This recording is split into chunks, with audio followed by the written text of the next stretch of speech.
예수님이 예루살렘에 입성하신 후에 계속해서 예수님이 왕으로 계신 하나님의 나라와 그리고 이 세상이 계속 부딪히게 됩니다. 그리고 이제 이 땅의 나라가 하나님의 나라를 이길 수 없음을 성전을 정화하시는 것과 그리고 악한 포도원 농부의 비유를 통해서 예수님은 계속해서 말씀해주고 계십니다. 그리고 이제 예수님은 십자가에 못 박혀 죽으심으로 세상 사람들이 볼 때는 마치 하나님의 나라가 이 세상에 지는 것처럼 보였지만 예수님께서 십자가에 못 박혀 죽으시는 그 순간이 바로 주님의 나라가 이 세상을 완벽하게 이기고 승리하는 순간이 되게 됩니다. 그리고 우리는 하나님의 나라가 이미 임한 그 세상 가운데서 살고 있습니다.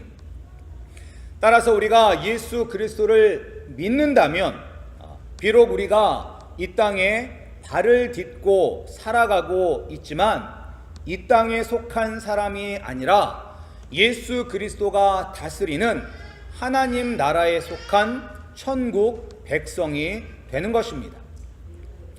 예수 그리스도를 의지하며 날마다 승리하시는 하나님 나라의 성도님들이 다 되시기를 주님의 이름으로 축복합니다. 그렇다면 우리가 이제 하나님의 나라에 이제 들어가야지만 하나님 나라의 백성이 되는데 우리가 하나님의 나라에 들어가려면 어떻게 해야 될까요? 오늘 본문을 보면 가장 큰 계명이 무엇인지 예수님의 대답을 자기의 말로 잘 설명한 이 서기관을 향해서 예수님께서 내가 하나님의 나라에 멀지 않도다라고 말씀하셨습니다. 우리가 어떻게 하면 하나님의 나라의 그냥 입구에 있는 것이 아니라 하나님 나라의 그 성전 그 대문 문 앞에 있는 것이 아니라 어떻게 하면 그 문 안으로 들어갈 수 있는지 오늘 말씀을 통해서 함께 살펴보겠습니다. 우리가 먼저 하나님 나라에 들어가려면 우리는 하나님의 말씀을 잘 알아야 합니다. 말씀을 모르게 되면 우리는 잘못된 길을 택하고 그곳에서 계속 방황할 수밖에 없습니다. 따라서 우리가 잘못된 길을 들어갔기 때문에 우리는 결코 하나님 나라에 들어갈 수가 없습니다. 따라서 하나님 나라에 들어가려면 우리가 우리가 가지고 있는 이 성경 말씀을 잘 알아야 되는 것입니다. 근데 이것을 잘 보여주는 장면이 우리가 읽었던 말씀 바로 앞에 나오는 우리 12장 18절부터 27절까지 나오는 부활 논쟁을 통해서 알 수가 있습니다. 부활을 믿지 않는 사두개인이 예수님에게 와서 이제 부활에 대해서 물었습니다. 7 형제가 있었는데 이제 가장 맏형이 장가를 들었습니다. 장가를 들었는데 아기를 낳지 못하고 죽었습니다. 그러니까 이제 아들이 없기 때문에 대가 끊어지지 않습니까?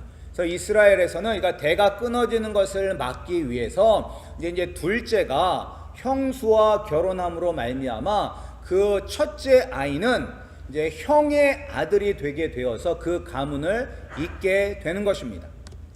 그래서 이제 형수가 이 둘째와 결혼을 했는데 역시 아기를 갖지 못하고 둘째가 죽었습니다. 그리고 이제 셋째와 결혼을 했는데 이제 첫째 형과 둘째 형의 대를 잇기 위하여 셋째가 형수랑 결혼을 했는데 셋째도 아기를 낳기 전에 죽었습니다. 그래서 이렇게 7 형제가 다 형수와 결혼을 하고 아이를 낳지 못하고 죽었습니다. 만약에 마지막 때 이 7명의 형제들이 다 부활을 하고 우리 형수도 부활을 한다면 이 형수는 누구의 아내가 되는 것입니까? 라는 질문을 예수님께 하였습니다. 그런데 이제 일단은 이런 일은 현실에서 절대 일어날 수도 없는 일인데 일어나지도 않은 일을 가지고 지금 예수님께 묻고 있습니다. 그런데 이제 첫 번째로 이 사두개인이 이 말씀을 제대로 이해하지 못하고 있다는 것이, 이 말씀은 부활에 관련된 말씀이 아니라 이 하나님께서 이러한 제도를 왜 허락하셨냐면, 첫째 형이랑 결혼을 했는데 자녀가 없이 죽게 되면 왜 그 형수가 둘째와 결혼을 하게 했냐면, 대를 잇는 것뿐만 아니라 홀로 된 과부를 보호하기 위해서인 것입니다. 오늘날에도 남편을 잊고 홀로 된 여자분이 자녀를 이끌어 가면서 자녀와 함께 살아가기는 참으로 힘들고 어렵습니다. 오늘날에는 이혼이 보편화됐죠. 한 30% 됐으니까 이혼이 보편화되고 미혼모도 많기 때문에 이렇게 혼자 아이를 키우는 여자분들도 많지만, 그럼에도 불구하고 오늘날에도 여자 혼자서 자녀를 키우면 사람들의 편견과 여러 가지 어려움 때문에 힘듭니다. 그런데 하물며 2000년 전, 3000년 전, 4000년 전 사람들은 어떻겠습니까? 그래서 하나님은 이러한 홀로 된 과부에게 과부를 돕기 위해서 이러한 제도를 만들어 주신 것입니다. 근데 이제 이 질문을 받고 예수님께서는 말씀을 하셨습니다. 뭐라고 말씀하셨냐면, 우리 다 같이 함께 12장 24절 말씀을 함께 읽겠습니다. 우리 12장 24절입니다. 우리 함께 읽겠습니다. 시작. 예수께서 이르시되 너희가 성경도 하나님의 능력도 알지 못함으로 오해함이 아니냐라고 말씀하셨습니다. 예수님은 사두개인들을 향해서 성경을 알지 못한다라고 말씀하셨습니다. 일단 이제 사두개인들은 어떤 사람들이냐면, 우리가 이제 예수님 당시에도 구약 성경으로 인정받는 책이 있었습니다. 그것이 오늘날 보는 우리의 구약과 똑같은 책입니다. 그런데 이 사두개인들은 이 구약 성경 전체를 믿은 것이 아니라 구약 성경 중에서도 모세 오경만을 믿었습니다. 창세기, 출애굽기, 레위기, 민수기, 신명기 이 5권의 책만을 하나님의 말씀으로 믿었습니다. 그리고 또한 이들은 이 모세 오경에 부활에 대해서 구체적으로 이야기하지 않았기 때문에 부활을 믿지 않았습니다. 내세에 대한 부활을 믿지 않았기 때문에 이 사람들은, 이 사두개인들은 장차 이 땅에 임할 하나님의 나라를 기대한 것이 아니라 그냥 지금 살고 있는 이 순간 이 땅에서 부귀 영화를 누리며 사는 것이 그들의 삶의 목표였었습니다. 그래서 예수님 당시에 사두개인들이 많은 그런 고위직을 차지하였고 부자로 살았었습니다. 그래서 예수님은 이 모세 오경밖에 믿지 않는 이 사두개인들에게 그들이 잘못됐다는 것을 알려주시기 위해서 그들이 믿는 모세 오경 가운데 출애굽기 3장 말씀을 통하여서 그들이 얼마나 성경을 제대로 알지 못하고 있는지를 보여주셨습니다. 이 출애굽기 3장의 말씀은 어떤 말씀이냐면, 이제 모세가 이제 광야에서 40년 동안 양을 치다가 80세가 되었을 때, 양을 치러 광야에 갔었을 때 불타는 떨기나무를 보게 됩니다. 그리고 이제 그 불타는 떨기나무를 보고 너무 신기해서 그 나무를 자세히 보고자 갔었을 때 하나님께서 모세를 부르시죠. 모세야, 모세야, 내가 서 있는 곳은 거룩한 땅이니 신발을 벗으라 라고 말씀을 하십니다. 그러면서 이 모세에게, 이제 모세라는 사람은 이스라엘 사람들에게 매우 중요한 인물입니다. 왜냐하면 하나님으로부터 이 율법을 받은 사람이기 때문에 이 이스라엘 백성들은 모세를 엄청나게 위대한 인물로 여기고 있는 것입니다. 그런데 이 모세가 이 광야에서 불타는 떨기 나무에서 어떤 하나님을 만났냐면 살아계신 하나님을 만났습니다. 여기서 하나님은 자기 자신을 소개할 때 뭐라고 소개하고 있냐면 나는 아브라함의 하나님, 이삭의 하나님, 야곱의 하나님으로 자기 자신을 소개하고 있습니다. 그런데 이제 아브라함도 그렇고 이삭도 그렇고 야곱도 그렇고 이 사람들은 이미 이 모세의 시대에는 이미 한참 전에 죽은 사람들입니다. 그래서 아브라함 같은 경우는 400년 전에 이미 죽은 사람이거든요. 그런데 하나님은 이들을 죽은 사람으로 여기는 것이 아니라 지금도 살아있는 사람으로 여기고 있는 것을 우리가 볼 수가 있습니다. 이것은 이 부활이라는 것이 우리가 생각하는 이 땅의 것과는 전혀 다르다는 것을 우리에게 말씀하고 있는 것입니다. 예수님도 사랑하는 나사로가 죽었을 때 이제 마르다에게 뭐라고 이야기했냐면 네가 믿으면 네가 예수 그리스도 나를 믿으면 죽어도 살게 되고 살아서 믿는 자는 영원히 죽지 않는다라고 말씀을 하셨습니다. 그러니까 믿는 자는 영원히 사는 것입니다. 지금 우리 예수님은 사두개인들에게 그것을 이야기하고 있는 것입니다. 그런데 왜 사두개인들은 이 사실을 몰랐냐면 그들은 성경을 잘 몰랐기 때문인 것입니다. 그런데 이제 이런 사두개인들의 모습은 오늘날 우리가 이제 예수님을 믿지 않는 분들, 교회를 다니지 않는 분들의 모습 속에서 사두개인들과 같은 모습이 나타날 때가 많이 있습니다. 그래서 이제 어떤 이슈에 대해서 인터넷상에서 기독교를 욕하시는 분들의 그런 글들을 읽어보면 그분들이 기독교에 대해서 오해하고 있는 부분들이 참 많다는 것을 알 수가 있습니다. 그래서 어떤 분들은 구약의 하나님이나 신약의 하나님이나 똑같은 하나님이니까 유대교나 기독교나 똑같은 게 아니냐. 그런데 똑같은 하나님을 믿으면서 왜 서로 싸우냐. 이런 얘기를 하기도 하고, 그리고 왜 예수님을 믿는다고 하면서 교회 다니는 사람들은, 예수쟁이들은 왜 이렇게 사람들을 배척하고 자기들밖에 모르느냐, 이런 이야기들을 하십니다.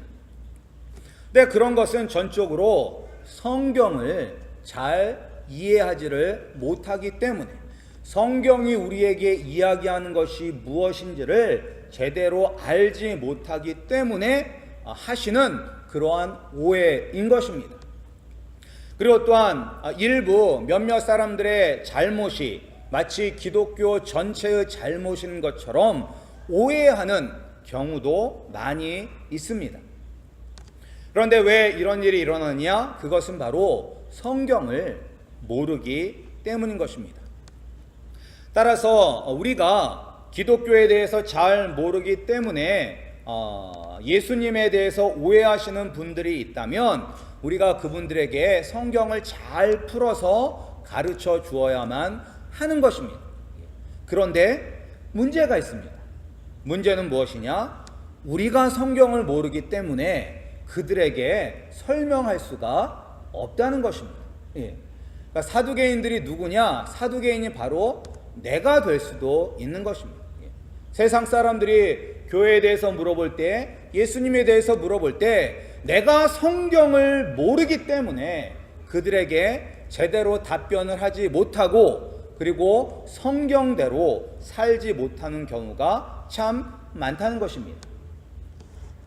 그리고 또 이제 사두개인들이 어떤 사람이냐면, 제가 앞에서 말씀드렸듯이 부활을 믿지 않기 때문에 이 현실 세상에서의 부귀 영화를 삶의 목표로 삼고 있는 사람들입니다. 그런데 이 사람들이 어떤 사람들이냐? 제사장들이라는 것입니다. 제사장이 누구죠? 하나님께 예배를 인도하는 사람이 되는 것입니다. 그러니까 성경을 믿지도 않고 성경을 모르는 사람이 하나님을 예배하는 그 자리를 인도하니 이것이 얼마나 우스운 이야기입니까? 그런데 이것이 우습지 않은 이유는 왜 그러냐면 어떤 분이 이런 이야기를 하였습니다. 많은 목회자들이 예수님의 십자가를 이야기하고 자기의 희생을 이야기하면서 정작 본인들은 부활이 없는 사두개인들처럼 이 땅에서의 칭찬과 이 땅에서의 편안하고 안락한 삶을 살고자 하는 모습만 보인다라고 이야기를 합니다. 따라서 교회의 지도자들이 그런 모습을 보이기 때문에 우리가 어떻게 온전한 말씀을 알 수 있느냐라고 이야기하시는 분들도 있습니다. 그런데 이런 이야기에 대해서 전적으로 그렇지 않습니다 라고 말할 수 없다는 것이 참 슬픈 현실입니다. 이런 모습이 우리 가운데 있다면 우리는 비록 교회 안에 있어도 성경을 알지 못하는 사두개인들과 똑같은 사람이 되는 것입니다. 사랑하는 우리 아름다운 교회 성도님들, 우리는 어디에 속한 사람입니까? 하나님 나라에 속한 사람입니까? 아니면 이 땅에 속한 사람입니까? 영원한 하나님 나라를 소망합니까? 아니면 썩어 없어져 버릴 이 세상에 목을 매며 살고 있는 사람입니까? 말씀으로 돌아가시기 바랍니다. 우리가 좀 더 말씀을 읽고 말씀 위에 온전히 서시기 바랍니다. 그런데 우리가 말씀을 읽을 때마다 기도하셔야 돼요. 왜냐하면 이 말씀은 영의 세계를 이야기하고 있기 때문에 육의 세상에 살고 있는 우리가 성령님의 도움 없이는 말씀을 이해할 수가 없습니다.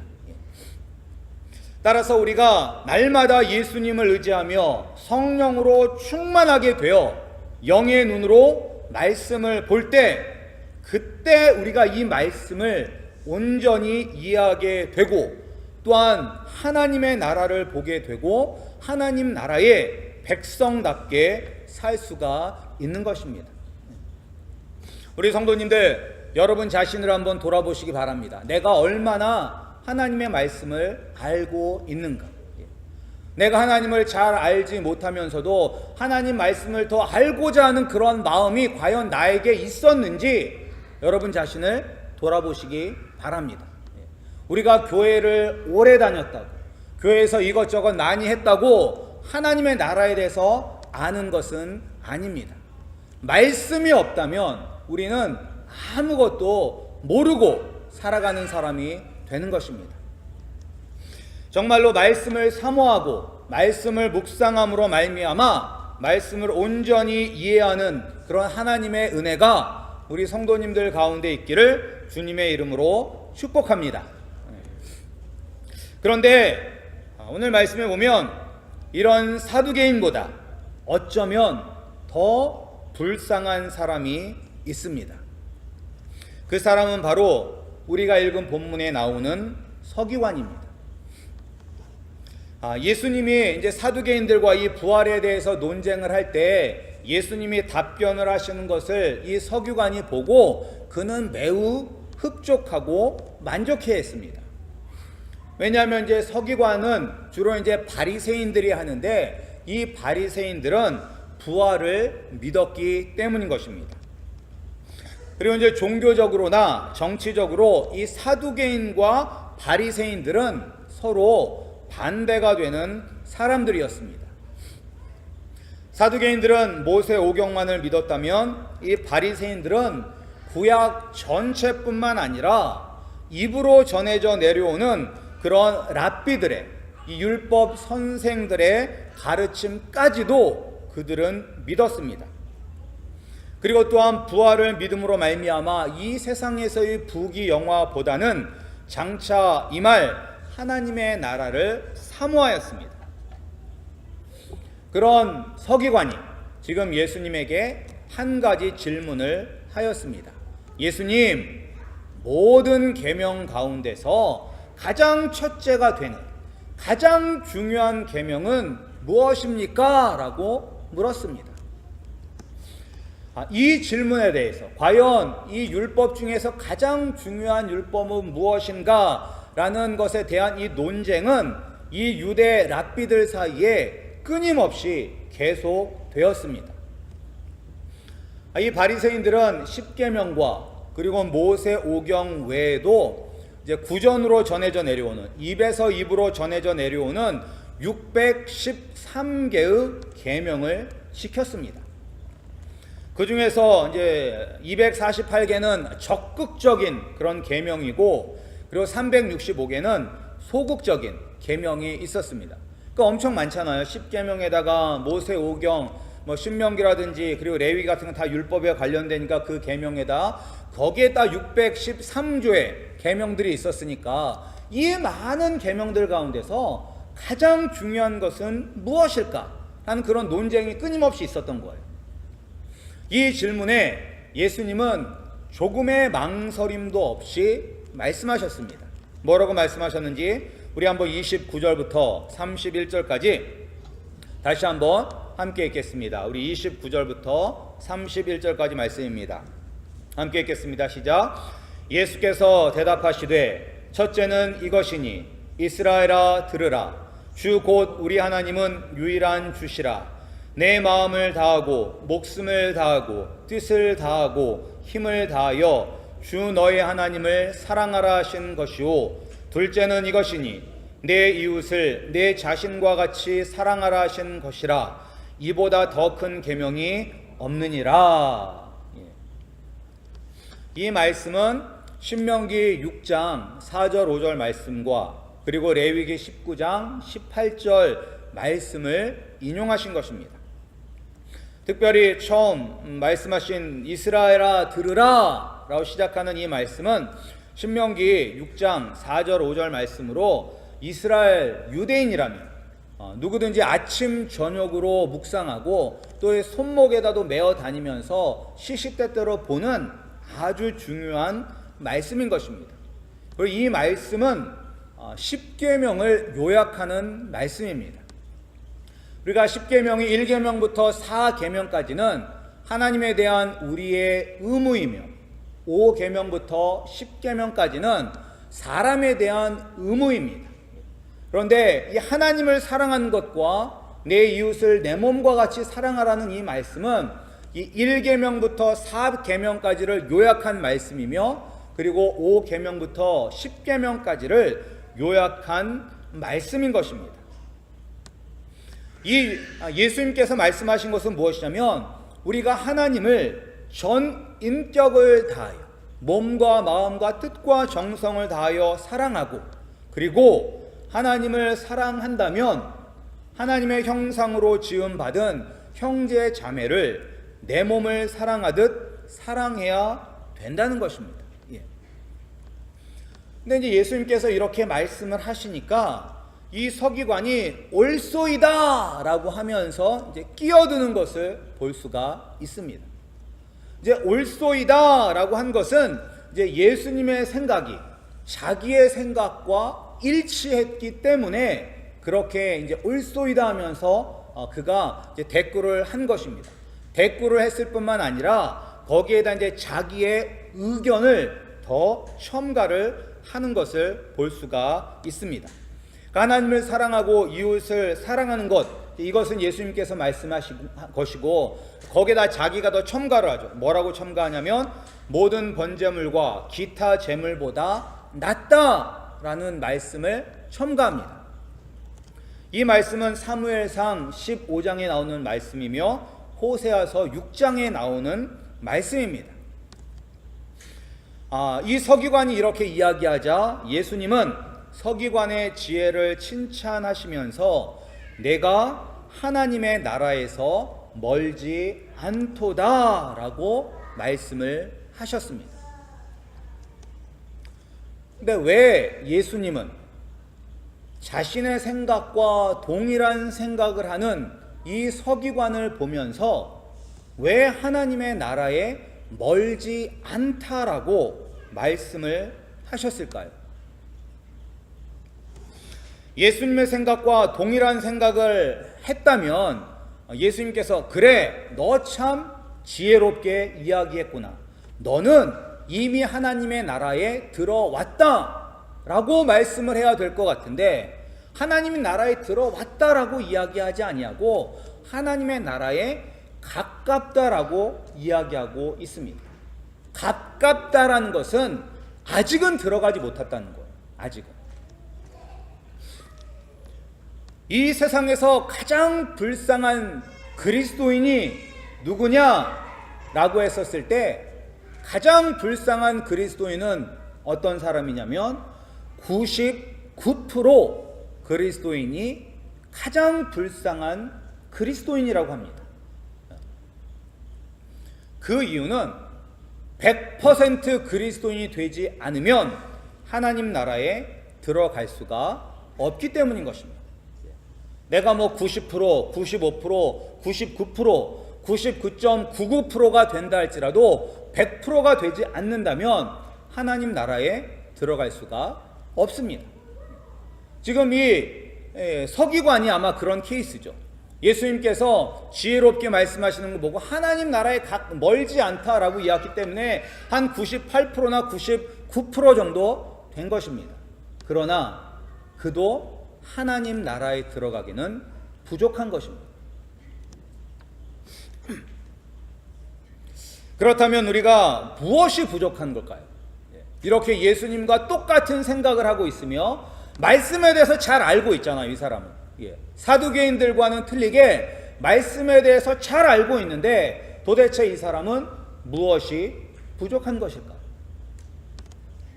그것은 무엇이 부족하냐면 바로 자신이 죄인임을 고백하는 회개가 부족하며, 그리고 또한 예수님을 나의 구세주로 고백하는 믿음이 부족한 것입니다. 세례 요한도 그렇고 예수님도 그렇고 이제 말씀을 본격적으로 사역하실 때 처음 하신 말씀이 무엇이냐? 회개하라입니다. 회개하라 천국이 가까이 왔느니라 라고 말씀하고 있습니다. 회개는 무엇이냐? 내가 죄인임을 고백하는 것입니다. 내 존재 자체가 죄인이며 내가 호흡하는 것조차 죄인이라는 것을 고백하는 것입니다. 아무리 우리가 성경을 많이 읽고 성경에 대한 지식이 많다 할지라도 우리가 내가 죄인임을 고백하고 예수님만이 나의 구세주가 된다는 믿음의 고백이 없다면 우리가 하나님의 나라에 들어갈 수가 없는 것입니다. 그런데 우리가 회개하는 것, 우리가 죄를 고백하는 것과 예수님이 나의 구세주이시며 나의 왕이라는 고백은 단지 감정적인 것을 의미하는 것은 아닙니다. 특별히 이제 한국 분들은 신앙생활을 감정적으로 하십니다. 지적으로 하시는 것이 아니라 감정적으로 하세요. 그래서 우리의 마음을 울리는 뭐 찬양, 그런 분위기, 그런 가운데서 막 통성 기도가 터져 나오고 눈물 질질 흘리면서 주님 내가 죄인입니다. 나를 용서해 주시옵소서. 내가 이제는 주님을 위하여 살겠습니다. 막 이렇게 하는 것을 회개로 생각할 때가 있는데 그것은 온전한 회개가 아닙니다.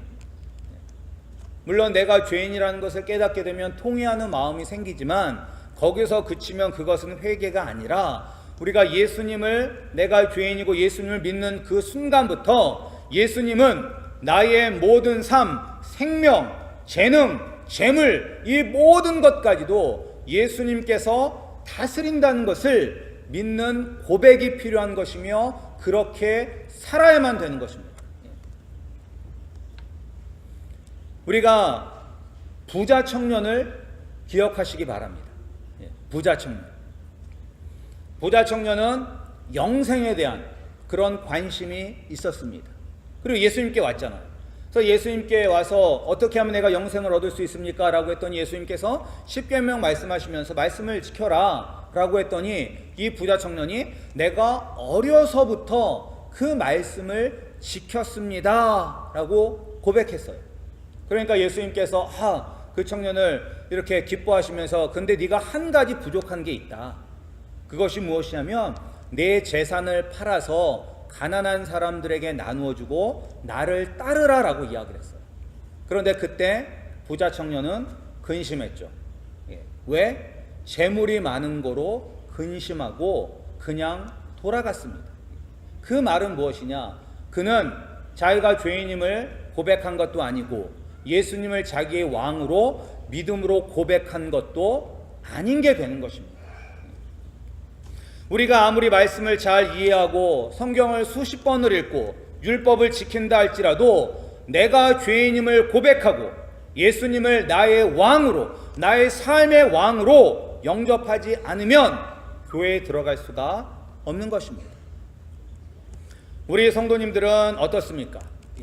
열심히 있는 분들은 여러 유명한 목사님들의 설교를 듣고 때로는 은혜가 되면 그 말씀도 받아 적고 묵상도 하고, 그리고 또한 성경 공부를 통해서 성경의 지식이 내 속에 가득 차게 됨에도 불구하고 내가 죄인임을 고백하지 않을 수 있습니다. 오히려 그런 성경 지식 때문에 더 교만해져서 내 이웃을 내 몸과 같이 사랑하라고 했는데 이웃을 사랑한 것이 아니라 이웃을 정죄하고 이웃을 비난하는 경우가 있습니다. 그렇다면 그 사람은 회개하지 않은 사람이기 때문에 하나님 나라에 들어갈 수가 없는 것입니다. 회개하고 하나님 나라에 들어가려면 그래서 우리는 겸손해야 됩니다. 겸손해야 돼요. 교만한 사람은 절대 회개할 수가 없습니다. 내가 뭐가 부족한데, 내가 저 사람보다 훨씬 착한데, 내가 의로운데, 내가 왜 죄인이야 라고 생각을 한다면 그런 사람은 절대 하나님 나라에 들어갈 수가 없습니다. 내가 아무리 사람들이 볼 때는 선한 일을 한다 할지라도 내 속 안에는 더럽고 추악한 것이 가득해서 주님, 나는 정말로 추악한 죄인입니다 라고 주님 앞에 무릎을 꿇는 그 사람이 바로 진정으로 회개하고 하나님 나라에 들어갈 수가 있는 사람인 것입니다. 사랑하는 우리 성도님들, 우리가 예수님 없이는 살아갈 수 없는 죄인이라는 것을 깨달으시기 바랍니다. 내가 내 인생의 왕노릇하는 것이 아니라 예수님을 나의 왕으로 모시고 사시기 바랍니다. 말로만 그런 것이 아니라 삶 속에서 그렇게 사시기 바랍니다. 무엇을 행하기 전에 예수님이라면 어떻게 하셨을까 한번 물어보시기 바랍니다. 자기 생각으로는 다 이렇게 살기를 계획해 놓고 이렇게 살기를 다 정해 놓고 하나님, 내가 이렇게 정해 놨으니까 하나님, 예수님은 이 일을 이루어 주시옵소서라고 기도한다면 잘못된 기도인 것입니다. 주님, 나는 아무것도 알지 못하오니 나에게 영의 눈을 열어주셔서 내 앞길을 보게 하여 주시옵고 내가 주님의 말씀에 순종하며 따라가게 하여 주시옵소서. 그 길이 비록 십자가의 고난이라 길이라 할지라도 주님이 말씀하시면 그 말씀대로 살아가겠습니다 라는 고백이 나올 때 우리가 하나님 나라에 들어갈 수가 있는 것입니다.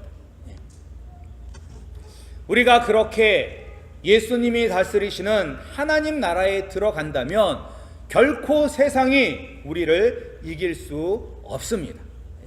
따라서 예수님과 동행하심으로 말미암아 천국 백성이 되어서 이 세상과 날마다 싸워서 승리하시는 우리 성도님들이 되시기를 주님의 이름으로 축복합니다. 정말 예수님이 우리를 보시면서 그래, 하나님 나라에 멀지 않다라고 말씀하시는 것이 아니라 그래, 너는 이미 내 안에 들어와 있다라는 말씀을 듣는 우리 성도님들이 되시기를 다시 한번 주님의 이름으로 축복합니다.